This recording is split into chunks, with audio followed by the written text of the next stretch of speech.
കുറേ വസ്തുത ഉണ്ട്. കാരണം എന്ന് വെച്ച് കഴിഞ്ഞാൽ ഇപ്പോൾ ലോയൽ ഓഡിയൻസിനെ നിലനിർത്തുക എന്നൊരു സ്ട്രാറ്റജി എടുക്കുന്നതിൻ്റെ ഭാഗമായിട്ട് അവർക്ക് വേണ്ട കണ്ടൻറ്റ് കൊടുക്കുക എന്ന സമീപനം സ്വീകരിക്കുമ്പോൾ ഇപ്പോൾ ലോയൽ ഓഡിയൻസ് കുറേ നേരം ഒരേ ടെലിവിഷൻ തന്നെ കണ്ടു കഴിഞ്ഞാൽ അവിടെ റേറ്റിംഗ് വൈസ് അതൊരു ഗുണപരമായ കാര്യമാണ്.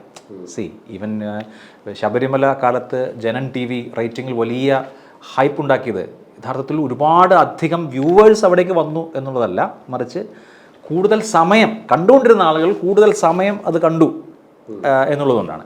ഈ പറഞ്ഞതുപോലെ ഒരു ലോയൽറ്റി ഫാക്ടർ ക്രിയേറ്റ് ചെയ്യാൻ വേണ്ടിയിട്ട് ഇവിടെ ആ മാസിനെ ആരെയാണോ അവർ ടാർഗറ്റ് ചെയ്യുന്നത് ആ ആൾക്കൂട്ടത്തെ തൃപ്തിപ്പെടുത്താൻ ഉള്ള കണ്ടന്റ് കൊടുക്കുന്ന പ്രവണത ഉണ്ടാവുന്നുണ്ട്. ഞാൻ അതിനെ ഗുണപരമായിട്ടുള്ള ഒരു കാര്യമായിട്ട് കാണുന്നില്ല.